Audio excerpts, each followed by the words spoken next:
あ、すごいね。きっちりしてる、見て。すごい。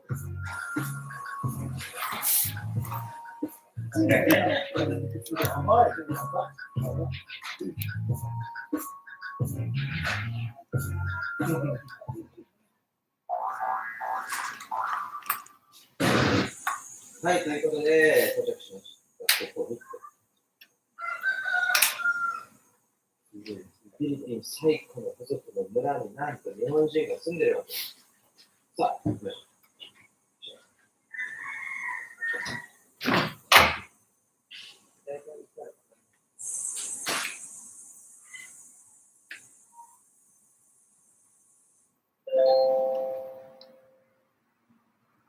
はい、ということで、本当になんでこんなところに日本人がって感じよ。で、本当に今日いろいろ聞いてみようかなと思って、で、今日いろいろ話してくれるから、それにさ、まずそもそもなんでこのアメリカ族の村に住もうと思った？いやー、もうこれもあるっすよね。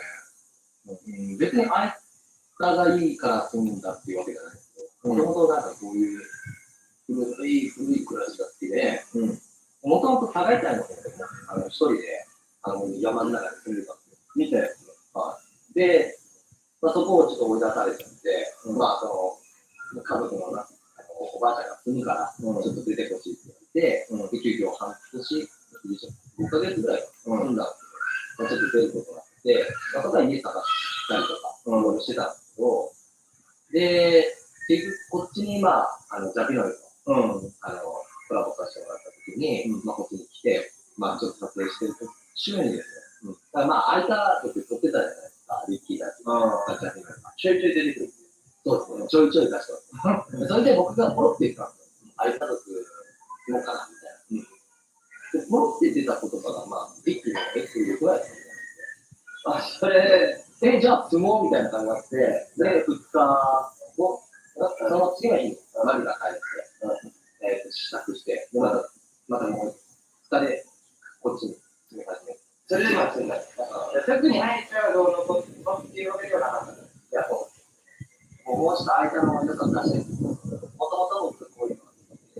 でももう、だいぶ住んで長いです。浦井さん、まだ3ヶ月4ヶ月。いや、もうだから、狩りとかさ、もうどっかに、こういう面白いスポットがありますみたいな。今日案内できるんですけど、本当に川で、あれ、あと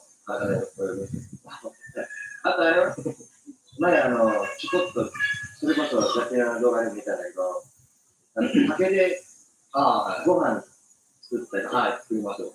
それもやってくれる、もう相手がやってくれる。僕らのことだ。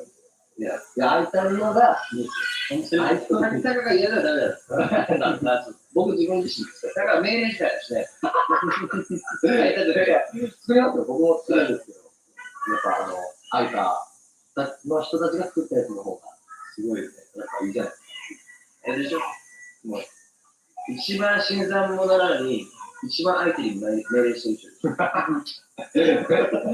です。前にちょっとさ、まあ少し、タカとね、軽くお話しして、でその時にタカが言ってた、アヤキカに住んで、ちょっと行方不明してみたいことがあるっていうのを言ってたじゃん。それって今、話しても大丈夫？ですいい。それ聞かせて。そうですね。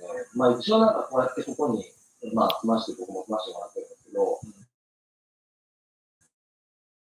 こう、体験してもらいたい。やっぱ川行ったりとか、まあ狩りだったりとか、僕自身やっててすげえ楽しいなとか、いつもサバイバル術だったりとか思うんですけど、やっぱそれをね、経験することで、かなり考え方も変わったりとか、素晴らしい経験だと思うんですけど、まあ、それを、まあ、提供していきたいなみたいな思うんですけど、まあ、ツアーだったりとか、まあ、今日体験してもらうんですけど、まあ、例えば川行ってたりとか、あともう一個の件なんですけど、家をリノベーションしたい。したい。本当にしたい。なんか、2階建てかなんか、するのか、なんか、いや、もう2階建てで、サイズホテルがそれってある程度ちょっと、どこか壊さない方なんですね。入ってるね。どこか壊さないとダメだよね。っていう、なんか、面白い振りが来たんで、振りなのかなと思って、イノベーションっていうのを、もしかしたら、ごめん、ね、振りですよ、多分、おそらく。ちょっと、依頼に答えるかどうかわからないですけど、では、思い切り、はい、思い切り、思い切り。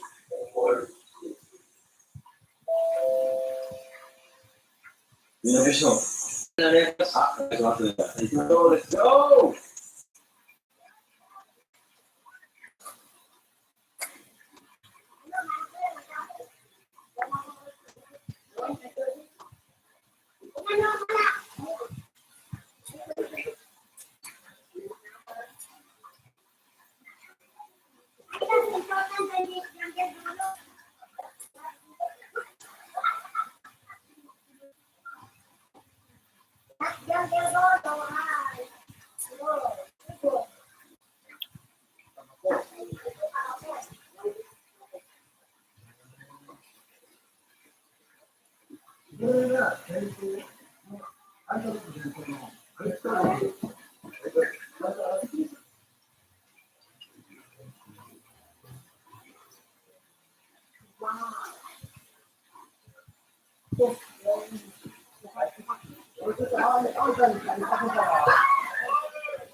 今からさ、あやかのお風呂場って言われてる前にしてんだけど、俺らもうあややしにてさ、心が汚れてる。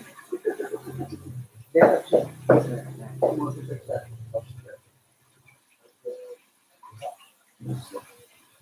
が素晴らしい。おお、すごい。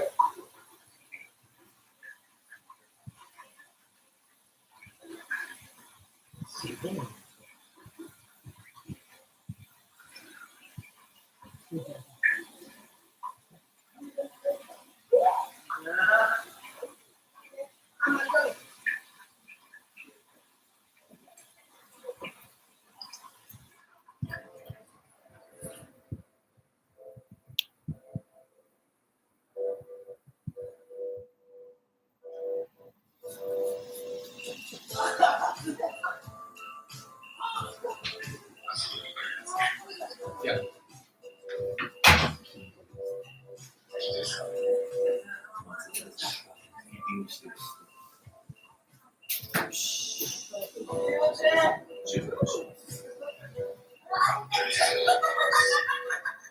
おはようございます。そうですね、どうですか、調子は。そうですね。ああ、宮崎ですか。ああ、そうなんですね。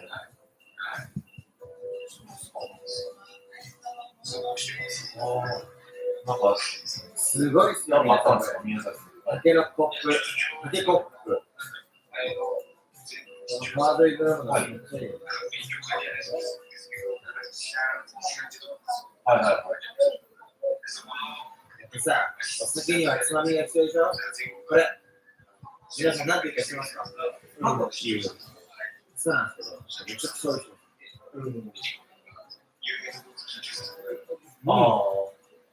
そう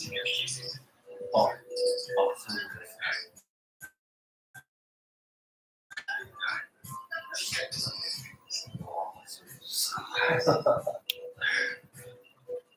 僕ももうちょっとしたらまたフィリピンに行く予定をしてますね。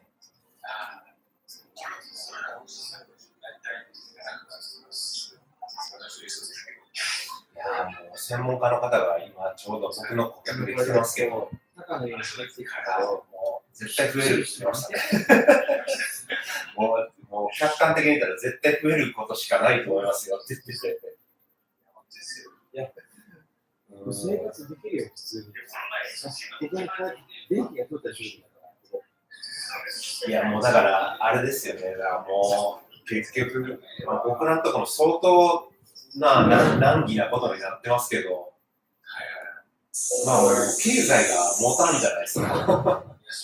もう回らないからもうしょうがねえだろみたいな感じにせざるを得ないですよね。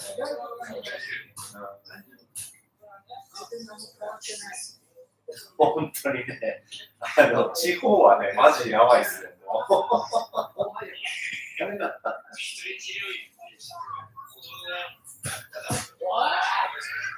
ああ、そうそうですね。そうですね。やばいっすよね。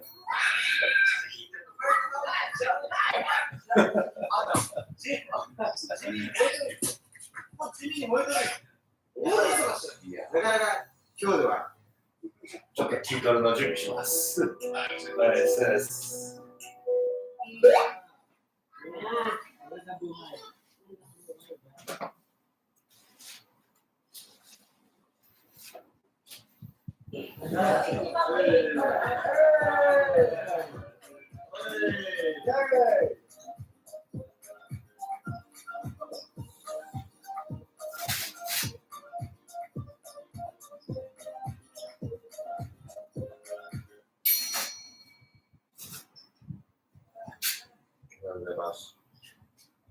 いや昨日もよく飲んで、よく騒いで楽しみました。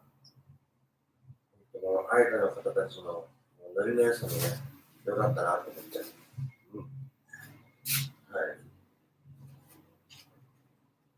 おっと。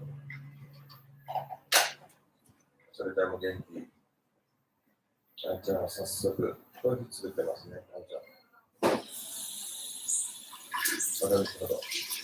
あいつ、見れなかなかコーヒーなんだけど、なんか間に残したりね。間を残したら、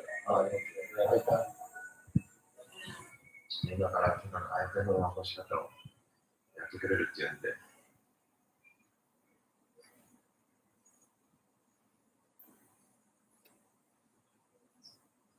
間に一つ。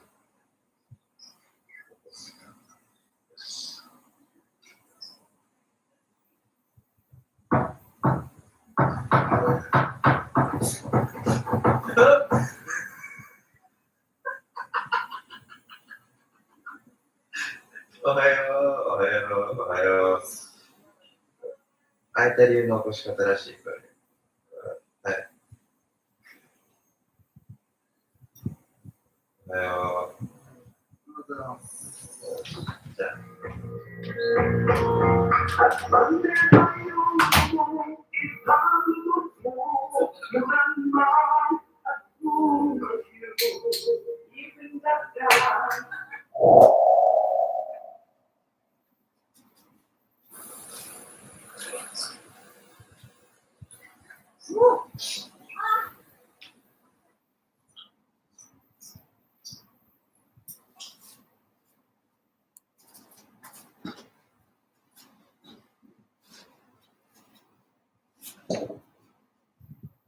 半年から10年以上日本に暮らし、その後、帰国した外国人たちの心境は？今回の話題は、日本にさよならを告げて故郷に戻った外国人が、帰国後、心から懐かしく恋しくなった日本での21選をご紹介します。1、頑張った時の同僚からのねぎらいの言葉。挨拶として使われているお疲れ様は、相手が実際に頑張っているかどうかは関係なく、日本で毎日何百万回も言われていると思います。だが、今日は頑張ったね。感謝してるよと、変に気まずさを感じることなく、相手に言いたい時もある。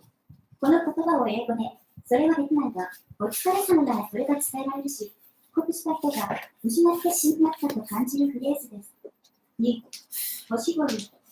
街の中を散策し終わった後、どれほど手が汚れ、菌が付着しているか考えてみるといい。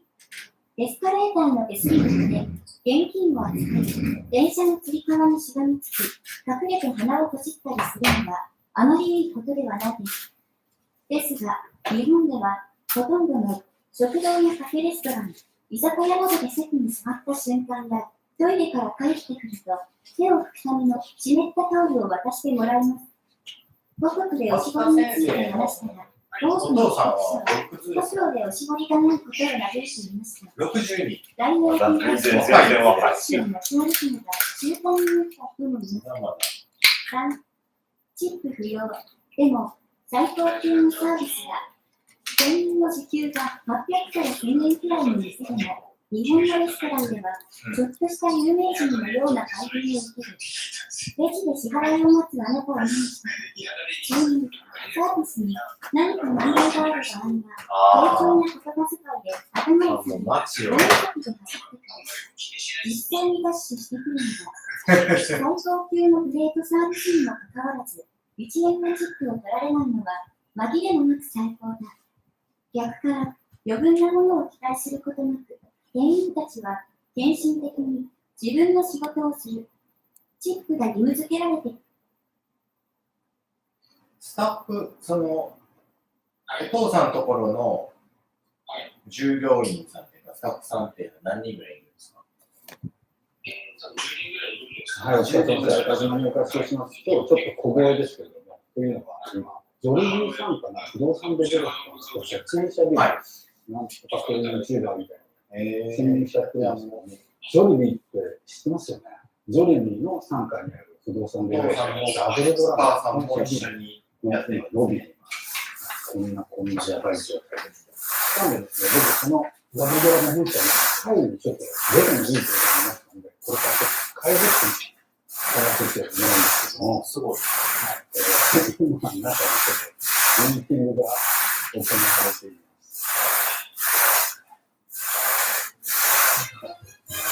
後々は、松田先生に引き継ぐ。それとも、ダブルドラの会議室に松田先生でご兄弟ってわかります？ダブルドラのあ、4人兄弟。他の3人は、持たない。ああ、ホームビル。開発した現実ではない。潜入中であります。いやー、ようやく参りました。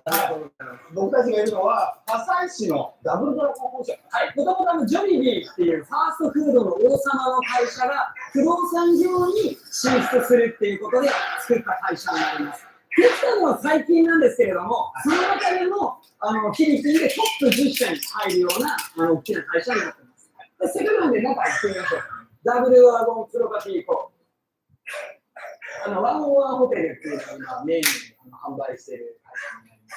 ホテル投資っていうことですね。あんまり僕馴染みがなかったんですけども、アパート買ったり、ワンルームマンション買ったりするじゃないですか。で、一般ピープルもホテルで実は持てるっていう。しかも単純に話をすると、ウィークリーマンションとかマンスリーマンションの方が、やっぱり家賃上がるじゃないですか。だからその分高い利回りが期待できる。これとかが、BGC。はい、もうどうせワクチン接種券を持ってるやろうから。そこに立つやつ。そのまま理由をつける予定がなかなか僕の中で金っていうところがあって、今の現行の予定がこれで帰ってくるっていうか、なんか2日ってから全予定通る。まあ東京に出張に行くのは、上にヘリコプター。一つは、もう実際に現場の人と連絡取って、外国人どこに行ってもええかと聞いたら、も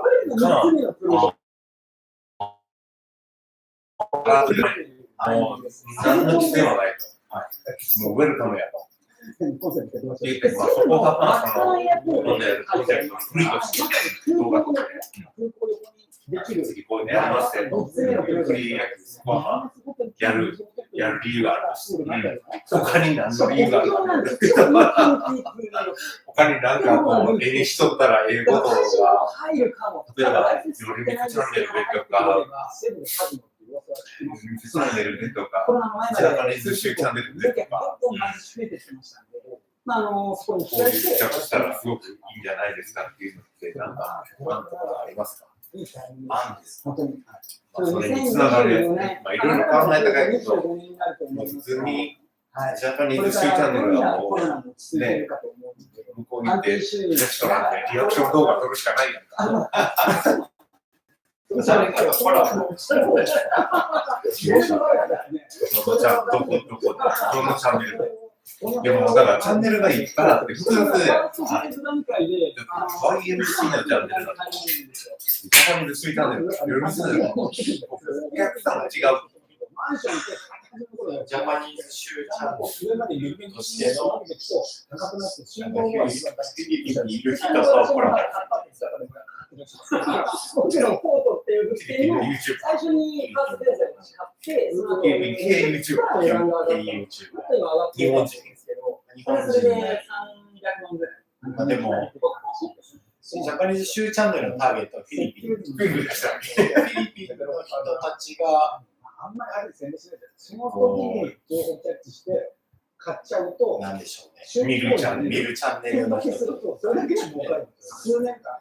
それはできたら大物みたいけど、なかなか難しいやろね、それは。だから人口も増えてくるし、家賃も上がるし、ただやっぱり変な物件も多いんで、気をつけないといけないですよね。出演未来。ホテルだったら、エクスペリアとか、アドだったら、物件のレッドコンビが岡田さん。ああ、そう、岡田シリーズ。ちょっと有名人とつながってくれと。YouTuber。まあそこでつながって、まあ、岡田さんがもし、来なかったとしても、つないでと一緒にいたら撮影してくれる人、つないでくれませんかと。いうことで、つないだら、ダラオとか DJC とか、これからまだ販売されてないプロジェクトで、ボラカイトのやつもあるんですけど、こことかで使ってるんですよ。もしもし。自分がどっかで泊まってれば、ここでも泊まってるんです。ありがとうございます。ギャンブルしたければ、この辺のモールエリアに泊まれる。ここにもある。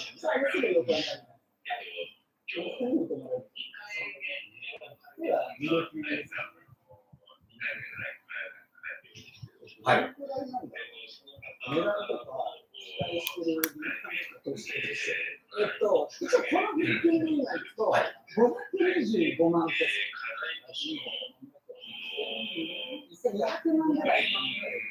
プレイプログラム。で、26ヶ月払いが最長できるので、1月12万円ぐらいから払って。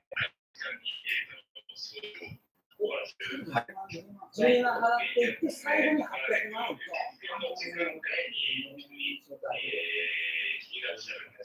はい。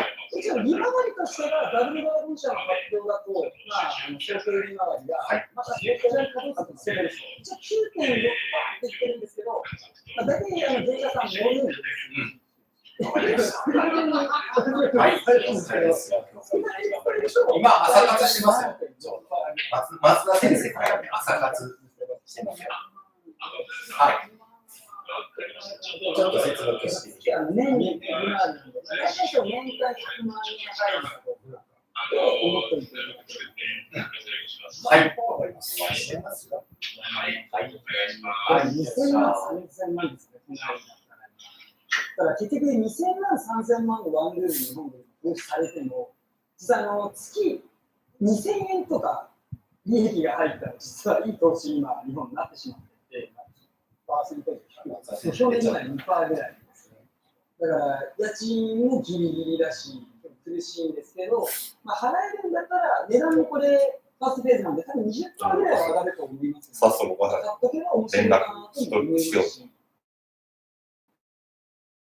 アンテナ一つの年金代わりになるということはあるかもしれないですね。フィリピンでも最近、なかなかそのマンション投資、ちょっとこう、やりづらいというか、割高感、おっしゃる通り、ありすぎて。まあ、一応、としては、ジャパニーズシーチャンネルの中で、3000万とかって、8%とか書いてある。なんか誰かに取ってもらいながら、フィリピン大統領選に入る。それを一緒に見るみたいな。なんかこう、急なトピックで。そ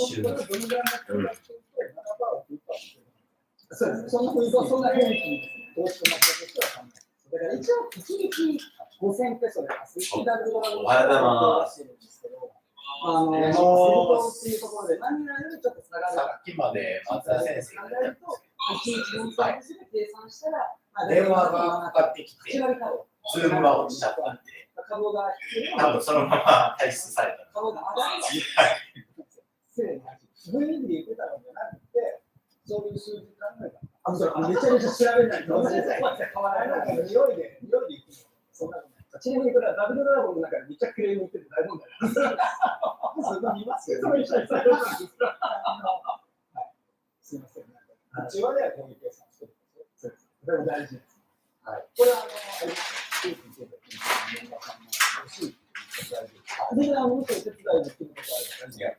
東京行くみたいな感覚でフリップ見たら結構ね、移動の割合が高いんだよね。高いですね。高いですね。ほとんど移動。そうなのよ。ほとんど移動ないよ。だからなんか、ちょっときついのかなとか思いながら。フ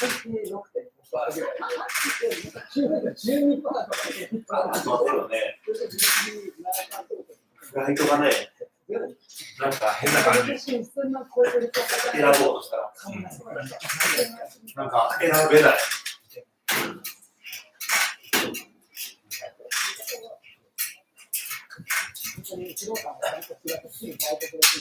なんかそういうのがだけど、レナが、うちの娘が、陸上やるかもしれんとか言って、いくつです。もうすぐ中1。中学って部活で。レ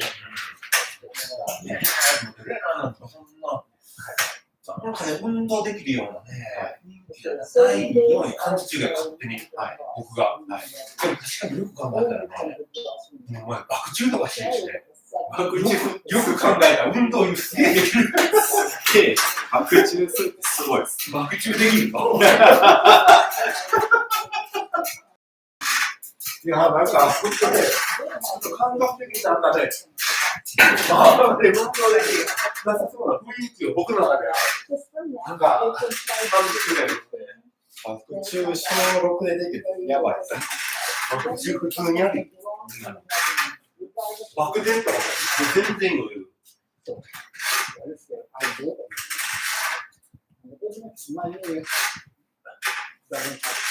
でもよく考えたらさ、かなり運動能力高い。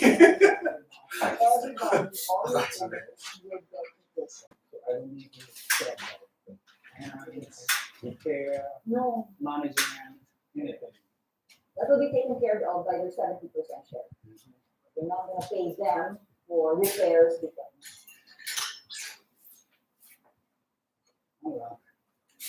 今ですね、マンオーホテルのモデルルームに来ています。ちょっと中入ってきます。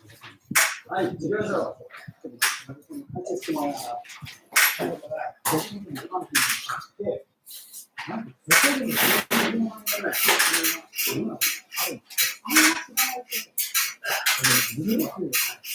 何でも満足してるんじゃない。ホテルにこれが18平米なんですけど、実際のホテルは21平米になります。このようなモデルルームになっているのはこんな感じですけど、必ずベッドに使ってってことですか。そう、しかも3人泊まれる形になる2人寝れるところと、ちょっとこう、いろいろトラウマ要素に分解していただいて、フィリピンのヨガの中で家族が多い。YMC のチャンネルは宣伝、お宣伝や。ジャパニーズシューチャンネルは宣伝。YouTuber として、いわゆる芸能活動に近いところで捉えてるやつ。よりみずチャンネルは宣伝だから。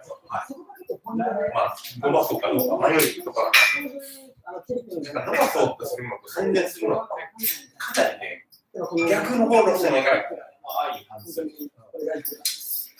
宣伝しようと思ったら宣伝の際そうすると一般視聴者は嫌だけ宣伝じゃないテイストのものを作らない。プレーンな役立ちコンテンツを作らない。だから逆で、さっきどうしようかな。思いのところがない。要はだから、セルフ動画作るのは簡単なんやけど、そのサムネイルにより白地とかっていうワードは一切載せない方がいいっていうのは、もう分かっちゃうけど、何々がセルフで、これは悩み解決できますよだけ。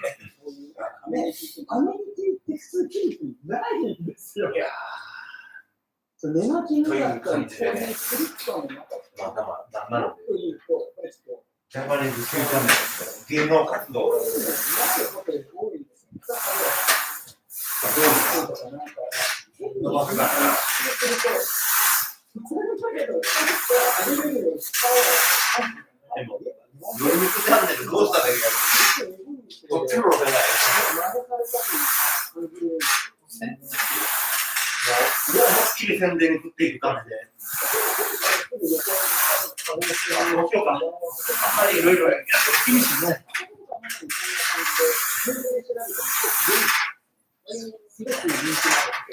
いや、結構ね、撮影編集ってからねやんか。全部のチャンネルでね、なんかいろいろ結構高いよね。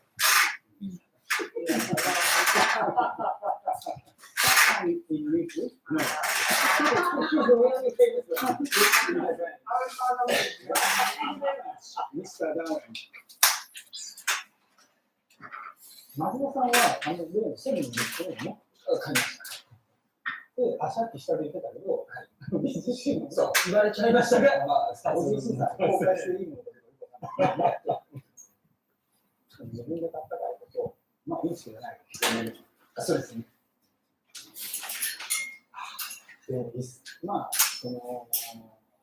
投資家の先輩松田としては、1000万以上あったら買った方がいい。そうですね、まあ、すごい魅力的な物件なんですよ。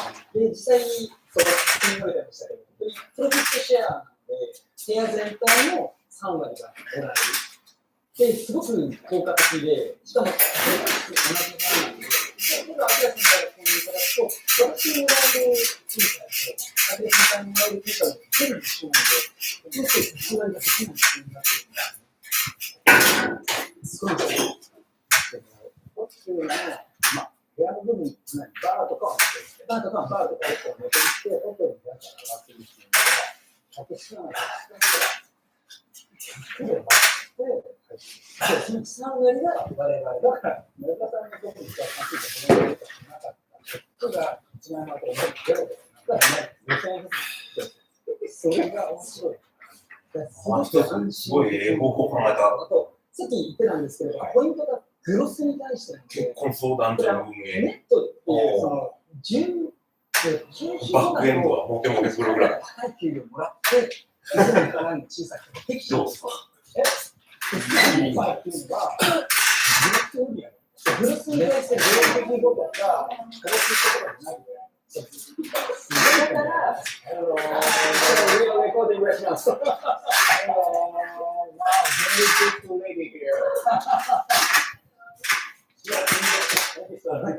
すごい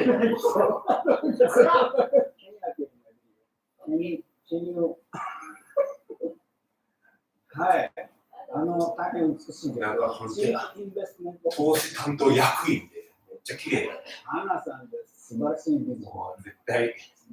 絶対わかるぐらい学歴の高くて、ところの出身の人ね。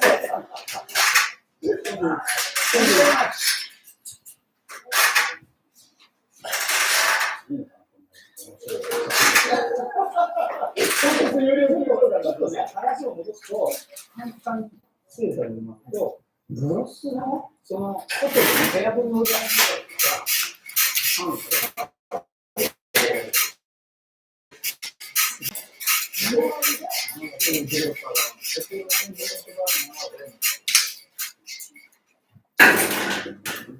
名前が当てられるっていうと高くは最初感じたんですよ。いや、半分残せって失礼ですけど、俺が金払ったっていうのがすごい買ったんですけど、計算すると、やっぱり1ヶ月とか1年で貸すより、当然毎日払った方が、レートって同じじゃないですか。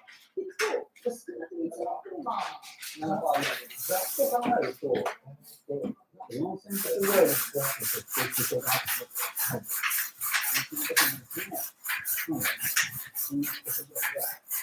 毎日でなんか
しないで、12万円から買えるようでいいんですよ。どこの人も何の説明しない業者多いです。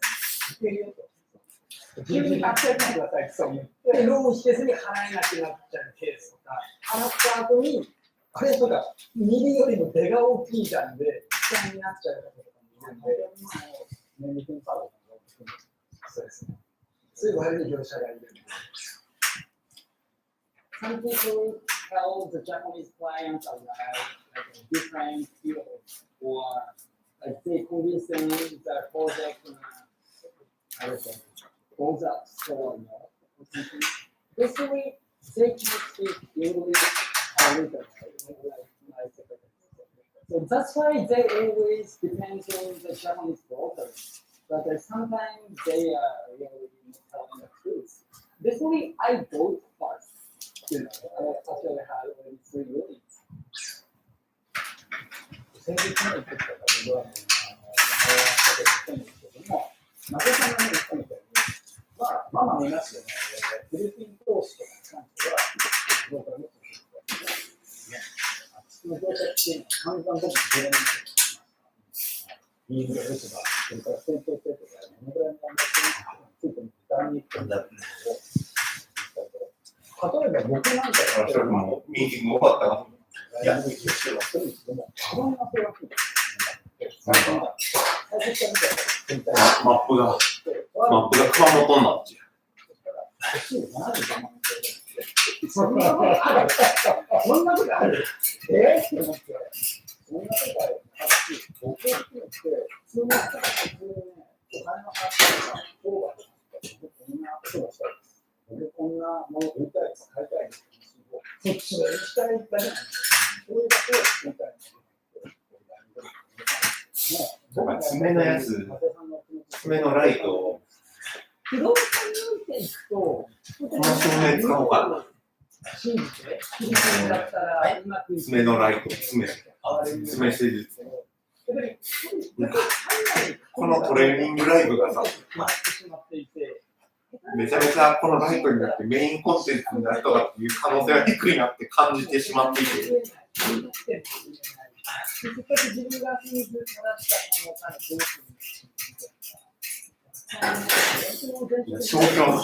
象徴映りが暗くても一緒なんじゃないのかなとか思っちゃってるんですけど、どうですかね。何が売りにするんだろうっていうのがすごく感じてた事件なんですよね。だからこそここでセミナーするときがね、あった方がいいけどね。海外投資だけに限らず、事業でも、その国に成長したら間違いないのでいいんですけど、その国が相手を間違ってしまったら、もう二度とフィリピンになんか行きたいっていうのがそうかもしれない。とか、それでビザに取れないみたいな事件も起こっているし、どういう人が信頼できるのかというのはすごく大事にして見定めていただけたら欲しいのかなと思いますし、だから僕は見てると思うんですけど、そういうフィリピンから本当日本行ってフィリピンから発信しようと日本人向けにね、めっちゃ活動してる、ちゃんと登録者数。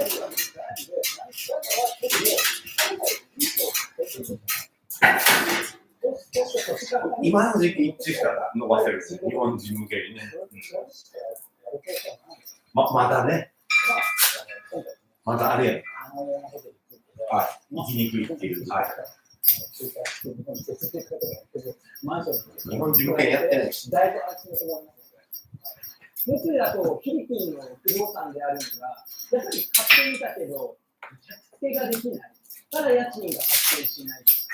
そういった事件とかもあるんですけれども、ワンワンホテルというものに関しては、しっかりと全体での収益に対して入ってくるっていう仕組みがしっかりしているところもありますし、あくまで誘導資金にはなると思いますけれども、日本の不動産とかでなかなか利益出ないなとか、あと株式投資もいいけど、安定的な、この上げ下げ、ウクライナ危機みたくでも上げ下げで毎日見るのがしんどいみたいな方にとっては、どうしたらいいかもしれない。これできる。そういうわけで、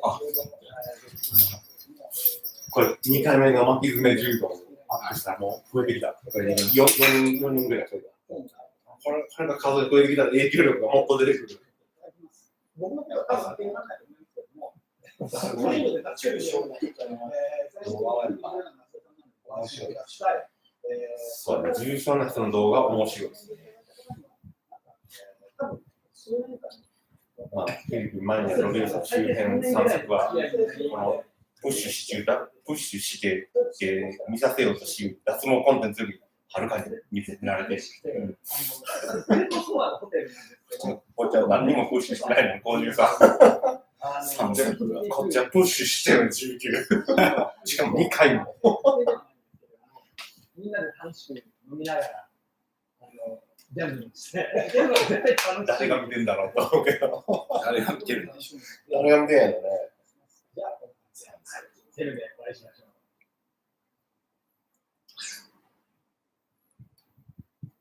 う。これ、今更の知見なんだけど、今更って知ってますか？ジョルジーグループ。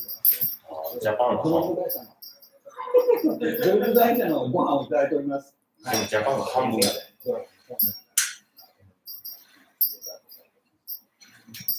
バイバイ。バイバイ。バイバイ。サブスクライブ。サブスクライブ。サブスクライブ。このチャンネルでは自分でやり取りとか、ワークライフより積極的な選択肢で海外へ移住とか、海外へ就職するなんていうことをテーマにする。海外への就職とか、海外への移住に関するそうですけど、旅行先で部屋のにとか、エリアスイーツマニア、そういう系のやつに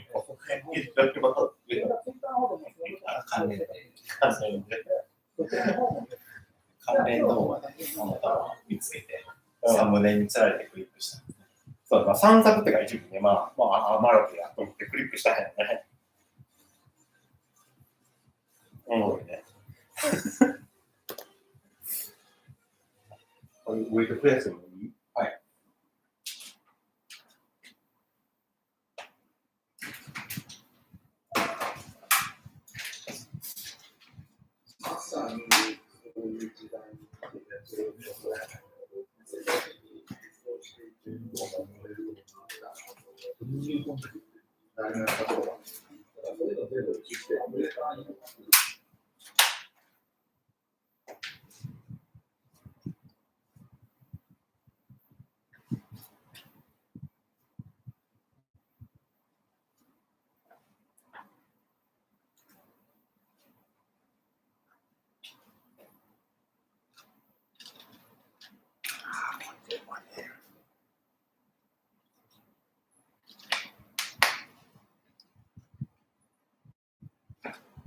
これいこうか。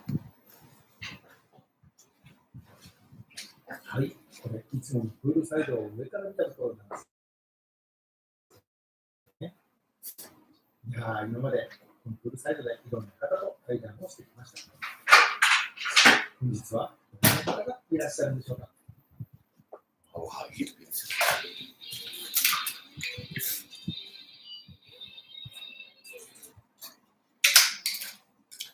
から宮崎着見議長です。インタビューに来ていただいたんで、こういうチームがやっぱり日本人の人フィリピンがおる。あってはみたいっていうのは思うぐらいやけど、僕日本人向けにやってないっていう。そうですね。会う意味はあんまない。まあ、もっと時間的余裕があればね、ええんやけどね。ちょっとタイトなスケジュールにしちゃうと、ちょっと後回しになってしまいますので。フィリピン人向けにやってる日本人。フィリピン人向けにやってる日本人ってもう2人しかいなくて、目立ったのは、もうマナちゃんとフミヤ君しかいないんで、しかいないですね。そう、二大巨頭で。そんなね、たくさんあると。言わせてもらってそもそも、こちらに来たのは、なんだよ。初めてフィリピンに来たのが、大学生の時に、旅行でセブとマニラに来たのが初めてで、そこで友達といろいろ遊びに来たんですけど、その後に、大学の時に卒論とかというために、交通関係に行ってたんですけど、インターネットに世界史であったり、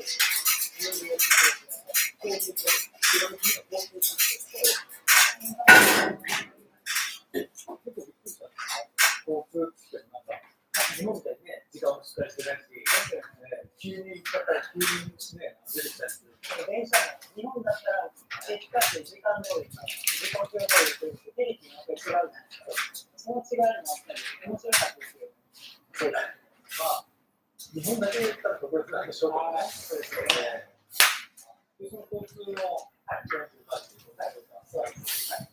で、その後、こちらに来れるようになった。そうですね。その後、それとほぼ同じぐらいに、仕事もフィリピンでちょっとしてるんですけど、で、IT 関係、ゲーム関係のところで働きやすいんですけど、で、それが今の会社ですね。はい。それも結構長くて。フミヤ君に DM してみようかな。フィリピンに行ってから6年目。フィリピンにありません。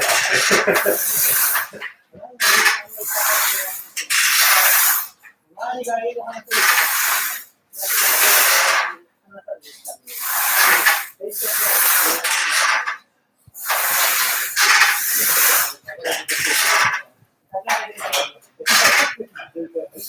出てくるみたいだろうからね。で、こっちでずっと生活されて、日本はパンデミック前は1年1回ぐらい帰って、2年間は1回帰るとき。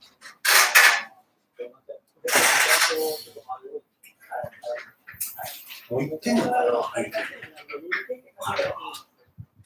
有機を使って、長さを隔離されてしまったら、そうですね、ほぼ隔離されてる。それはなんか、それだったら、家族と電話とか話したり、その程度ですね。で、チャンネルの方がどれぐらいやらせるチャンネルは、去年の1だったんで、今で1年経ってすごい伸びてる。おかげさまで2700円ぐらい。で、最近急に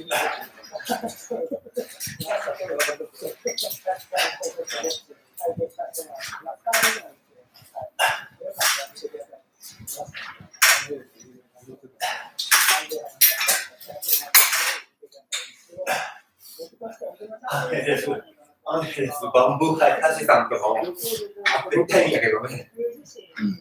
タイトなスケジュールでは厳しいね。大学になってから、ボクシングのちょっとだけ体験でやったり、極真空手と、大学の学校で勉強されてやってる。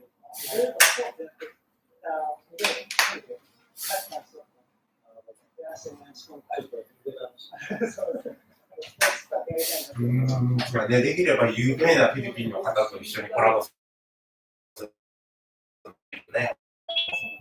3分間縄跳びするだけします。ですよ、なるほど。2年間パンデミックで、全然、家にいて、そんなに感じない。大喜利があって、その中で、おはようございます。先にさん、スポーツやられてました。そうですね、結構いろいろやってました。iPhone さ、誰繋がってないですね。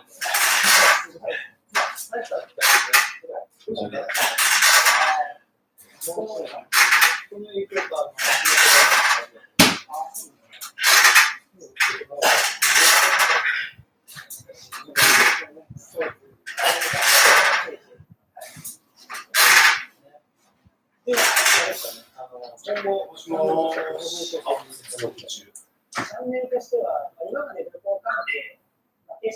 おはようございます。それは継続してて、それで言うと、バナウェイだったり、誰だろう。これは誰ですかね。去年、名前が iPhone になってるんで、わからないっていう現象が起きました。そうなんですよ。そうなんですよ。なんでできれば、仲間に取りたいなっていう思ってます。で、組織系以外だったら、フィリピンの山本先生ですか。ちょっとだけやってみたいですし、今も実施だけだったりとか、テーマパークをね、やってみたいと思いますし、ちょっと私は2人にしてみたいと思います。先輩の子供が研究しながら、聞こえますか。そうやっぱりね、こう、いかれた人にとっては、こういうことってどうなのかとか、知りたいなとか、そういうのが大事です。そうですよね、旅行関係聞こえてますかね、こちら。今は、そもそも日本からフィリピンにも、向こうの音声がこちらに本気。こちらが聞こえてても、あちらが入ってないので。一回入り直してもらったらいい。そうですね。一回退出して出られた方が、もう一回つなぎ直した方がいいかもしれないですね。よくあるやつね。あ、入りました。こっちは聞こえてこない。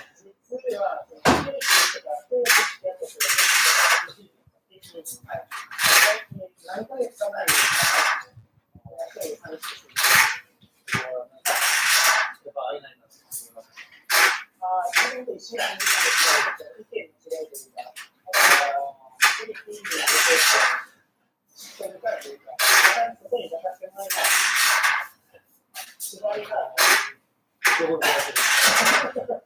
そういう、直接言われたわけではない、それがあって感じで、見てみていただいて、そういうのがあって、こっちの人はすごく別に、人とかっていう分析があって、僕もその渋谷でバーで飲んだ時に、そこの女の子が、もしフィリピンに行くことがあったら気をつけなって言われました。ああ、そうなんですか。本気で恋をするなら本気でやらないと、それどうかな。結構ございます。いや、でも似合うなって。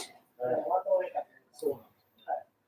その時はそんなに感じなかったんですけど、はい。来てみたらやっぱり、やっぱりでも、あれやね。結構いいね。1年間になって2000サブスクライバーとかが結構増えましたよね。みたいな感じだよね。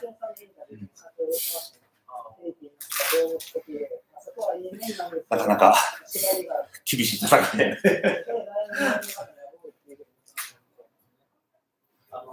社交辞令的なところはあんまり許してくれない。例えば、女性にアヒレですねっていうのを日本人でも社交辞令的に言うんです。そうすると、多分、横で奥さんの見てると、何歳もそう怒られてるから、よく見ますけど、今本気じゃないわけで。日本との文化の違いというか、感覚の違いというか、そういうのがよくございますから。このどうもこのライト。そういうのもセミナーの時で下ろしていたらええんか。やりたいって。上で使ってそれで、爪の時にライトがないと見にくいですね。見えにくいところが見えない。実は今日急遽僕も取材をしていただいた時間がちょっとありましたので、早くに質問させてありがとうございます。ありがとうございます。最後の動画をご覧いただき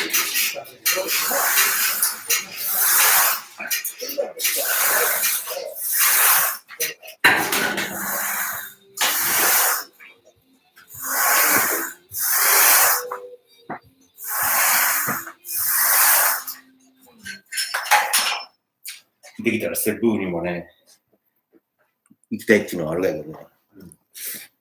あ、これ、すごい面白い人が出とったわって、これ。昨日見たら。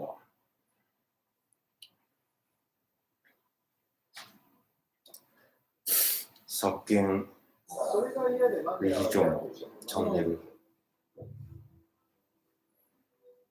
フィリピンで活躍しゆう俳優さん。はい。がおるがやって。日本人。日本人。あ、この人です。この人じゃないの。この人じゃないの。受賞おめでとうございます。ちょっと質問なんですけどいいですか？今回はどんな役なんですか？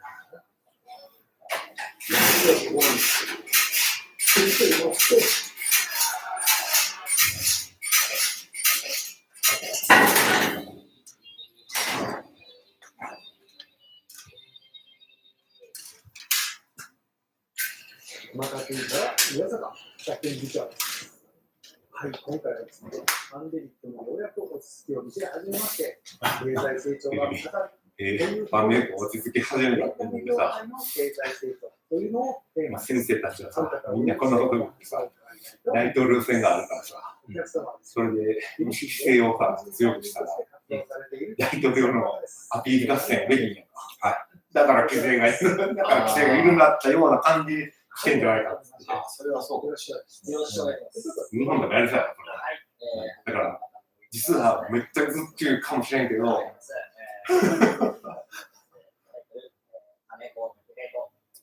すごい。ねと思って。2008年に行われた東京国際映画祭で上映された2つの作品に出演している何か登場します。どの作品とも監督なのは同じなんですが、今回は主催者寄付持続賞を受賞したジンさんパンチについてお話を伺っていきます。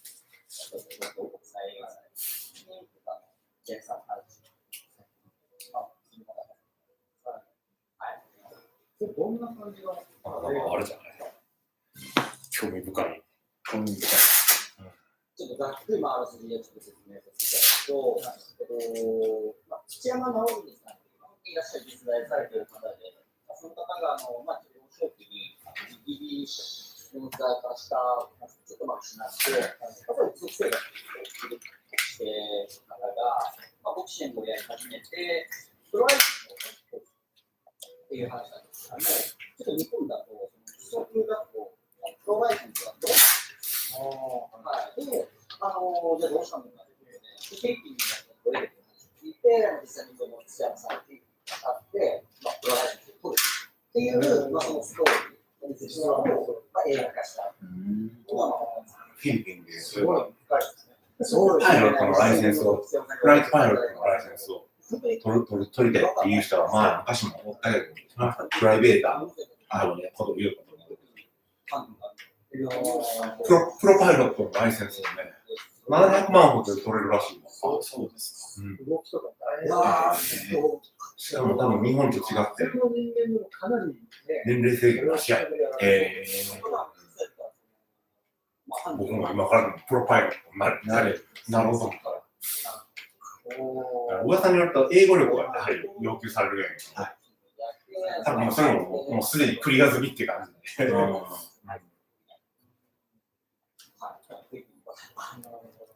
熱い熱い。それは大体いつ頃の話なんですか？それが実際にやったのも10年以上前の話で、それを、今回その主演の少年さんが、松山さんと知り合って、昔から知り合いなんですけど、それをぜひ映画化にしたい。少年さんがおっしゃった。少年さんがこの人はもともと俳優しようって話で。さっきの話するけど。これ、日本経済の朝と岡田さんの前で。はい。はい。お疲れ様です。岡田さんの言ったメンドーサさん監督のに直接連絡して、ぜひ会いたいとかって、もうそのまま行って、で、ぜひあなたの学びたいって言って、それからフィリピンに住めらした。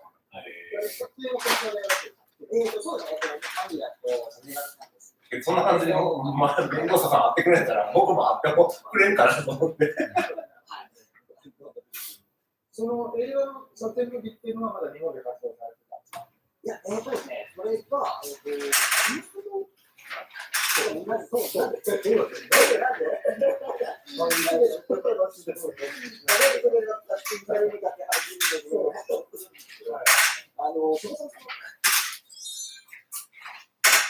回その電車のファン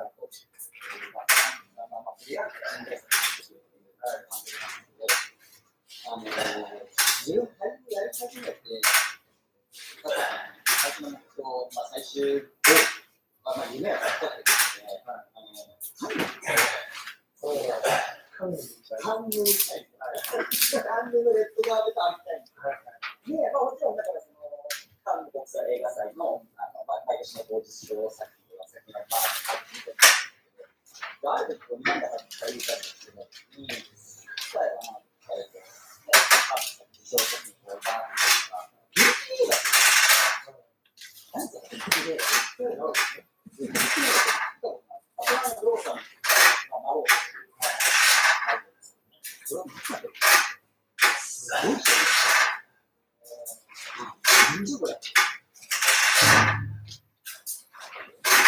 これどうやるかなフィリピンの映画でプレゼントが、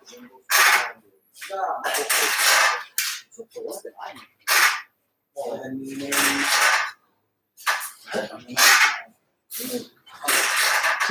オフィスの住所アンドロイドになるオフィスの住所だからってとりあえず的にハンドル事務所直接言ったすごくない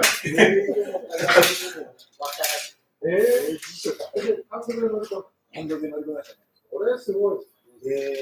だから、いなくて、もちろん、毎回仕事で、そしたら、秘書さんがなんかが、やっぱり、言ったら、おそらく監督さんにやりながら言ったんだけどね、変な、ジャパニーズですけど、あの時やりに来てるから、8時間ぐらいやってたのが、そしたら、監督さんがわざわざ誘おうとしてて、ほぼ I love you って言ってらっしゃる。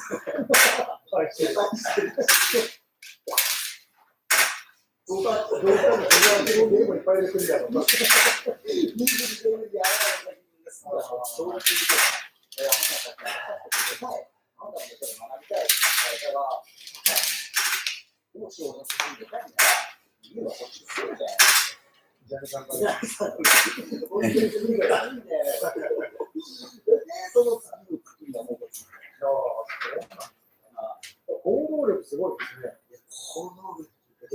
いや、でもね、僕も結構言われるもし会いに行ったらこういうこと言われる可能性がある。言うわ、ペッペにすぎないわとか。返事困る。どうしよう。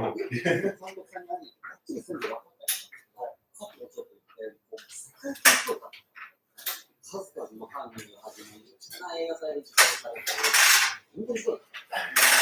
もしあの時、その人がアンヘルスパンパンの出身やと思う。あ、そうなんですね。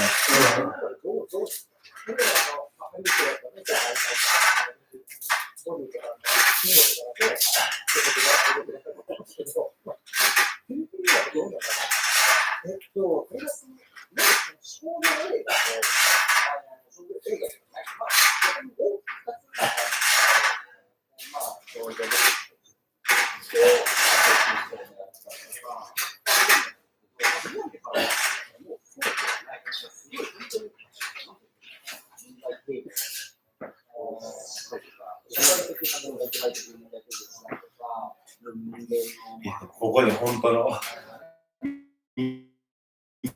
俳優一周しておったかって感じでね、フィリピンで。自分が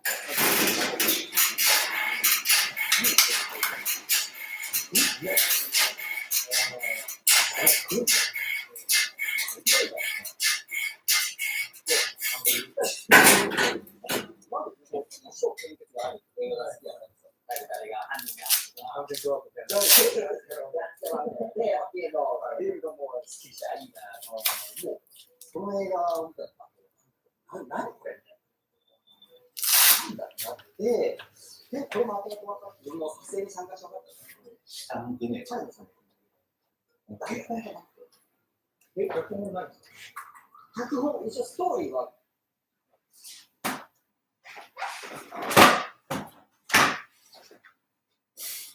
彼は有名なのかな。わかんないですね。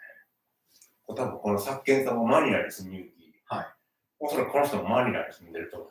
はい。探そうと思ったら名前も分かってて探せるんで、多分。そうですね。あるんですけど、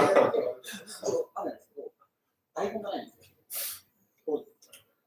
じゃあ、セリフとかも決まってない。決まってないんですよ。こんな感じのとこ撮るからね。施設見学で、どれぐらいかかるのかな、ほぼ1日かかるんじゃないかなと思うけどね。そうですね。移動して、説明聞いて、完全になりきらない。何々あるか、これあるかって言って、ちょっと今日リストアップ一緒にしてほしいけど、はい、どれを聞かなきゃいけないのか。はい。これは可能かどうかですね。それをリクエストには答えてください。また予算だけの問題だな。前回から全然ちゃうよ。そうですね。間に1枚かまってない、噛んでないっていう。もう反応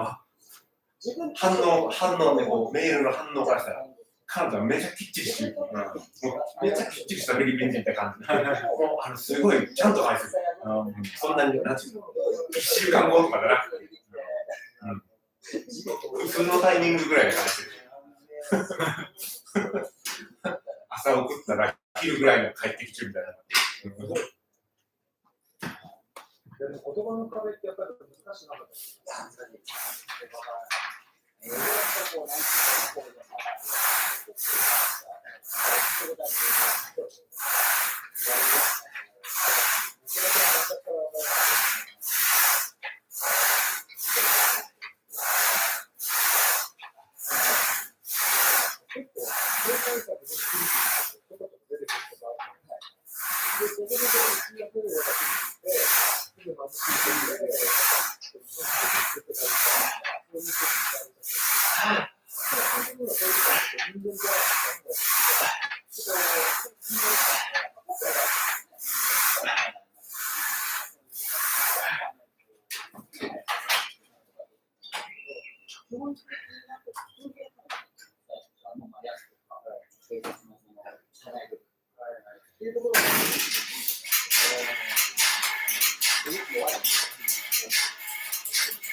完全にこう、気持ち入れていかないと、こう、こいつだったら、なんて言うみたいな、そういうのが大事なんですけど、今度アドリブとさせる。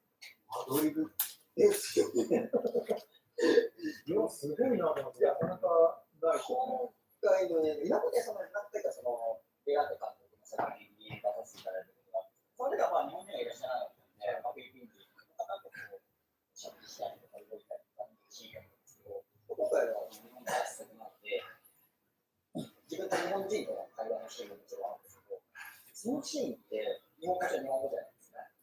自分が言ってることがあってたのが、もしかしたら何がしまったかっていうのは、監督が分からないわけど、日本そう、監督が分からない。監督がすごい。本当に一発よね。はい。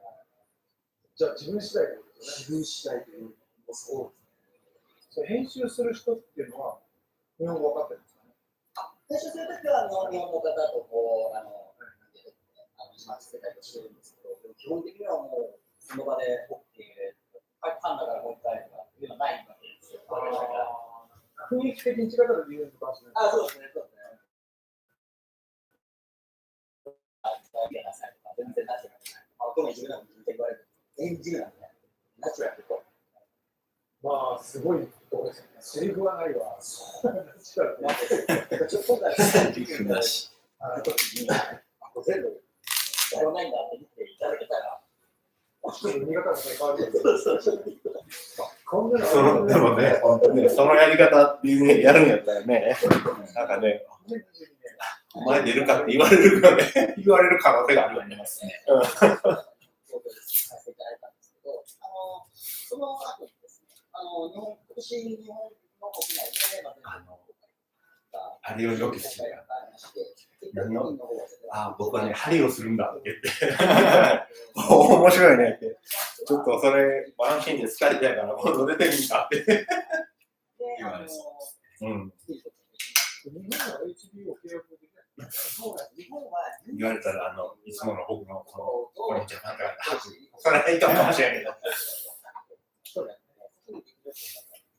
あれで、止めたら、面白いです。面白いんだ、そんなことを。歪んだ日本のイメージを世界中で反し、あんなジャパンのでつけてる人誰もいないけど、それがなんか、あれやろ、海外行った時にさ、カリフォルニアロール的なさ、そうこれ寿司っていうかみたいな。向こうではそれが普通に。そう、向こうでは。あれじゃあ、国旗つけてないのみたいな。それまで、小学校の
ディスコモレノさんが昔アイドルやった時の動画をちょっと見たんだけど、めっちゃ面白かった。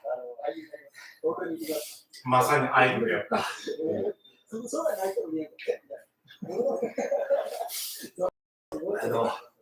もう渋垣隊みたいなね、あんな感じのポップな感じの踊りをしてたね。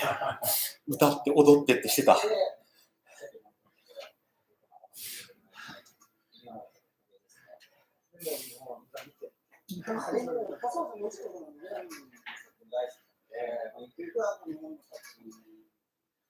あれ教えてくれたのは翔平よね。ディスコモレノさんが。何やったっけ？眠らない市場やったっけ？いや、そう思います。何言いましたっけ？言うたか。なんか24時間勤務の市長みたいな。そんな感じの。そんな人調べて教えてくれ。なんかドロドロが多いんですよね。どこまでいじめるの？どんな性格のお姉さんっているの？かなりぐちゃぐちゃで、こっちもあるんですね。人気出ると伸びていくんですね。23時で出てくる。まだやってるんですよ。まあ、特殊なね、世界でもありますね、こっちは。あまりこう、日本ではないような合理的な部分そうですね。自由社会でも。そういう意味では結構、多いドラマになってると思います。今後はなんですか、またこちらで映画を、もしくはどうやら。そうですね、もうやっぱプランの影響で始まってたプロジェクトとか、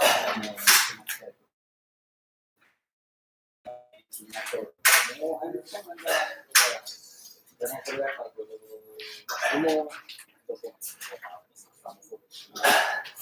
なかプロジェクトが進まない音楽があるんですけども、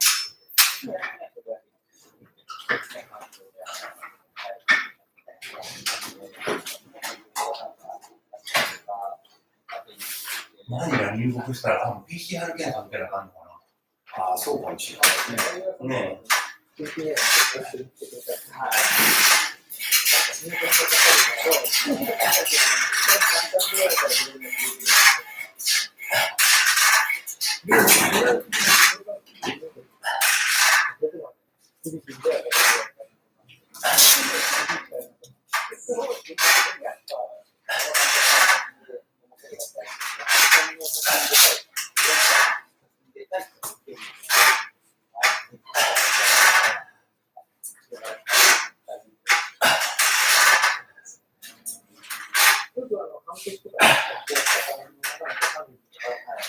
だけこの紙と下にはこの人がついてますよね。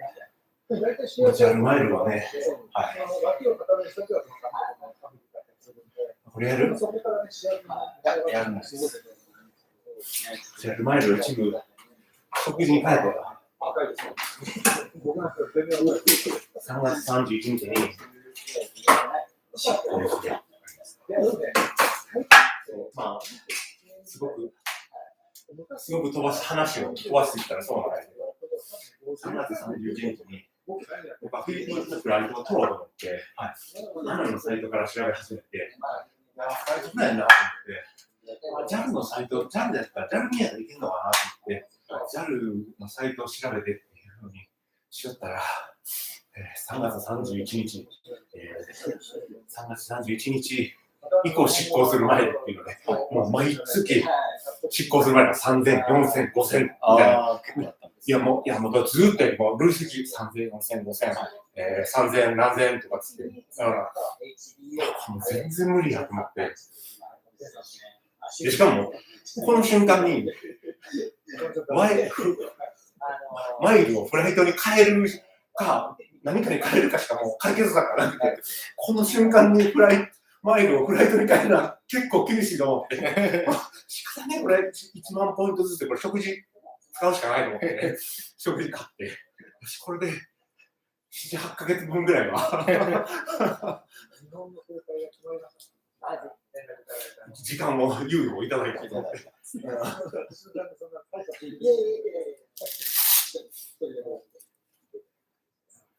いやー、絶対食事に変えたらよ。損するよね。まあ、高い、あれでしょ。高い買い物をさせられるってなるのでしょうね。けどもうね、しょうがない。追い込まれた。しょうがないです。もう追い込まれてました。あなたのマイルも言うだけ。あなたのマイルももうやばいやつ。執行しそう。もう来年の3月に執行が毎月始まるってかな。うん、だって翔平は覚えてないかもしれんけど、じゃあその5月のフライト、はい、あれば1月の終わりすぐ行くのって5月のフライト、今は秋田谷先生と松尾先生のアテンドするときはフライトを取らないんですけど、はい、マイルが足らんって言って、あの時にマイルを変え中よ。なんぼかね。あそこ、あれが、2年後に執行って感じになる。執行しちゃうの。もう具体的なタイミングが。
これやっぱりね、この系の動画がね、やっぱ伸びるみたいだからよ。こ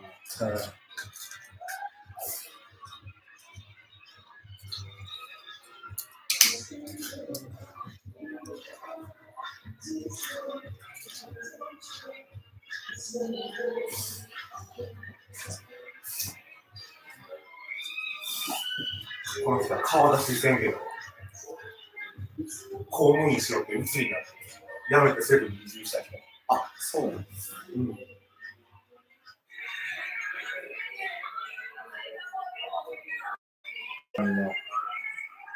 国で療養してるわけですね。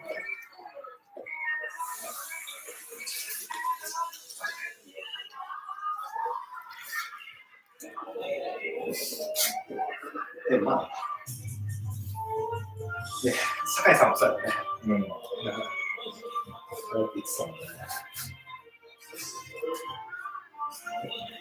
全然大丈夫だって言ったね。